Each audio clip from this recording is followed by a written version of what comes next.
place of when I used to visit jails. And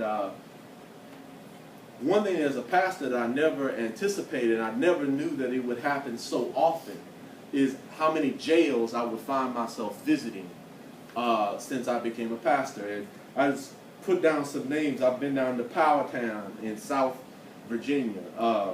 I've been down to the Rappahannock Regional Jail. I hate to use the word scared, Miss Patty, but I will admit that since this is my day of confessions, I will confess when I went to Baltimore, a little bit of fear got up in my heart because I was bailing a guy out from Baltimore, and I ain't never seen guys come out of the jail wanting to go right back up in the jail. You know what I mean? So there was a bunch of guys that came out of the jail in Baltimore and looked like they wanted to hit me just so they could get put back up in the jail. So you know, and just like I told y'all, I know how to talk some junk. He didn't know that if he had hit me, I would, but I at least fronted like I was the greatest fighter in the world, and the Lord delivered me from that situation. I've been to this jail that's ironically right by me in Kim's house, Pumason Creek Regional Jail. We did a tour of that together. Then I forgot about the time where I had been in the DC Correctional jail, and I visited there as well, where 3 friends of mine in the Army had decided that they had watched Menace to Society and got drunk and decided to go rob some people in Georgetown. So I had to go and deliver their mail. And finally, I spent 6 years visiting the Prince William County Adult Detention Center, Prince William County Manassas Adult Detention. And before we really get started, I want y'all to close your eyes and to really think about what it would be like for you to be in jail. Amen. I want you to think about, can you all stretch out your hands? And I want you to feel concrete on one side of your hand and concrete on the other side of your hand. Amen. And that's how big the area that you would be living in. I want you to think about having to live with someone who is dirty or stinking. Amen. I want you to think about the worst hospital food that you have ever eaten, the worst cafeteria food that you have ever eaten. And I want you to think about getting that food 3 times a day, so much so that you're hungry, but you don't want to eat this stuff. Imagine being in jail and then something really big like 9/11 happens, and you're cut off and you're in this place. Amen. So a lot of times when we hear about someone being in jail, we don't really fully get what it means to be in jail. In jail, once every 2 weeks or 3 weeks, the guards come in and they literally flip your mattress, and they go and they rifle through all of the little itty-bitty things that you do have in life.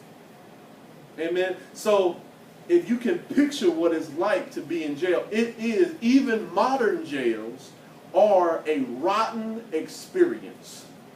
Amen. They are a rotten experience, especially the things where I ministered to people where it would really bother them the most is when they had like a family member die. You understand what I'm saying?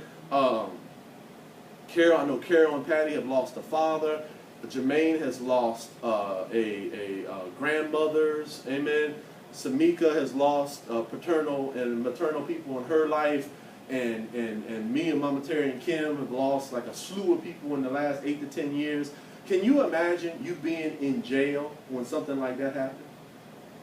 You know, because it's already bad enough when you get the word that, you know, the father has died or the grandparent. But can you imagine you're locked in a jail and you can't make but only 3 telephone calls in like a week, and you can only get to the phones every now and then, and you're in this jail, but you just have heard word that a family member has either about to die or is going to die. Can you imagine how awful that would feel? Amen. So I wanted to kind of get you in the mindset of what they're going through while they're in jail. And another mindset of what really used to bother the guys is when they had a girlfriend or a spouse, or the spouses when they had the females when they had a husband, and then they call and it's a Saturday night or something and ain't nobody home. And you're like, well, I guess maybe they have moved on. Amen. So there's a lot of these concerns that happen to people inside of jails. And just to kind of touch on some of them, prisoners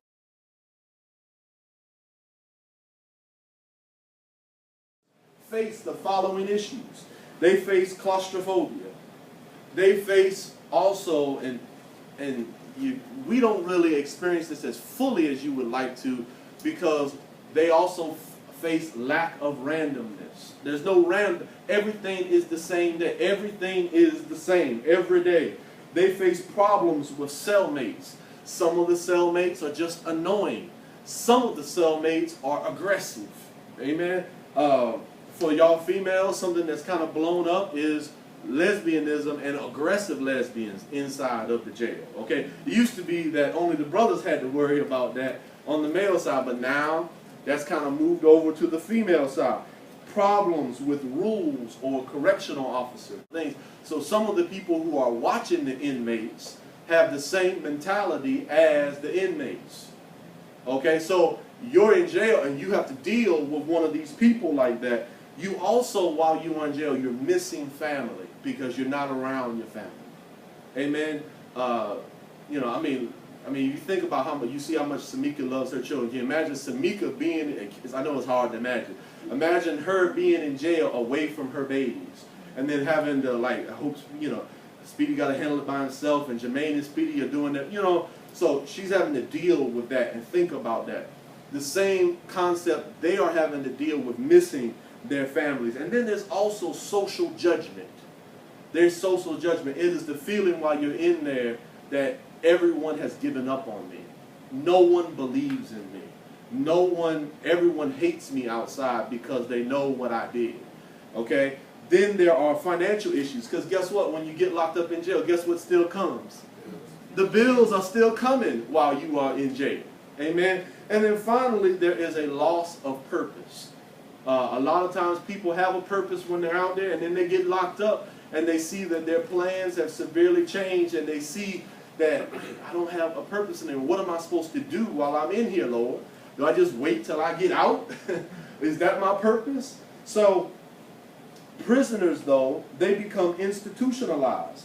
They put great weight, because everything has been stripped away from them. They put great weight on the freedoms that they are given inside the jail. Just something that, just to let you know, when you go into Prince William County Adult Detention Center on the men's side, there's the first floor, and then when you're on the first floor, you are either a trustee and you're in the white uniform, and the white uniform, you help clean up the place.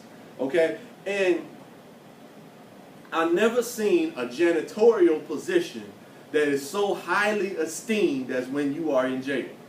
Because everyone wants that janitorial position because A, you have the trust of the COs, and also it gets you out of your cell. And they're so tired of being in their cell, they're like, I'll sweep floors. I'll sweep floors. And that's hard for us to grasp, but they are just so excited to get out of their jails. They're like, give me a white uniform. I'll sweep floors. I'll clean toilets. I'll whatever. Just gets me out of the jail. So there's a lot of esteem that is put into being a trustee. Then also on that floor is the lower, the minimum protection. Amen. Where it's misdemeanors, small misdemeanors, petty larceny, all of those type of activities. And those guys have a great deal. They have more freedom than the next people I want to talk to you about. I had to also teach a class on the second floor in the Prince William County Adult Detention Center. And those are the men who are in the orange robes. Amen. And those men that are in the orange robes, those are the ones I ministered to that were on death row or doing 20 to life or doing hard time in that upper floor. So those guys, and they're much more restricted. They don't have as much time out of their cells as the people on the bottom floor. And I had a real interesting exchange, because one guy came out and he said, and we're sitting in the class, and he says, Ralph wants to know who wrote that. Who's Ralph? And he says, Ralph. This is Ralph. He says, don't you know, who wrote the Bible? And he's like, and he like thinks that this hand puppet is, it's not even a puppet, it's just his hand. And he's having a full conversation with his hand and wanting me to have a full conversation. And I answered, I said, well, Ralph, here's the answer.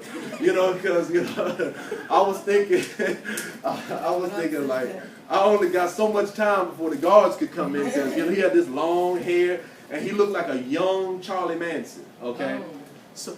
So that's the second floor. But then there's also a separate place called the Mind Dorm, who they pick the best out of all of those floors, the people who have the most potential.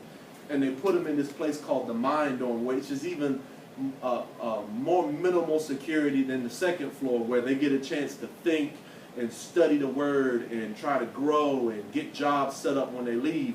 And then there's a place called the Iron Building, which is a separate facility, and they are only locked up on weekends and at nighttime, and they're allowed to go out and work during the day.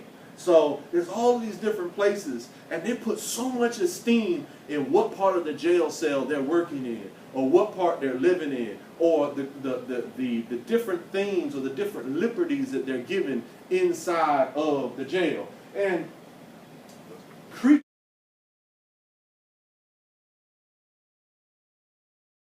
comforts for a person that's in jail become everything. Creature comforts become everything, because you don't have all of the freedom that we all have. And creature comforts become everything. Visiting hours are everything. The books that you get to read become everything. The telephone calls that you get become everything.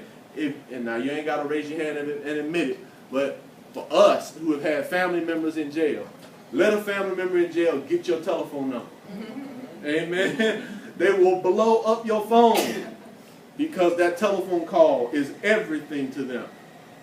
The meals and trading milk and trading those extra items in the meals that come, they become everything. All of those little things, they become so important.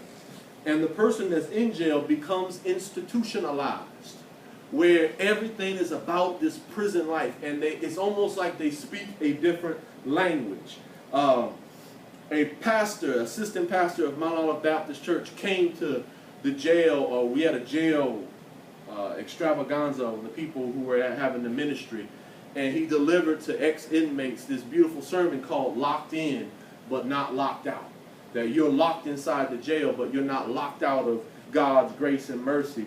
And while I was in this prison ministry, something that really blew my mind, and it blew my hair back, and here's where I got confirmation for this sermon. Can you go to the next slide, Ms. Kim? I don't know how many of y'all saw this week, but Creflo Dollar, you know who Creflo Dollar is, right? Y'all know Creflo? Creflo Dollar got arrested this week.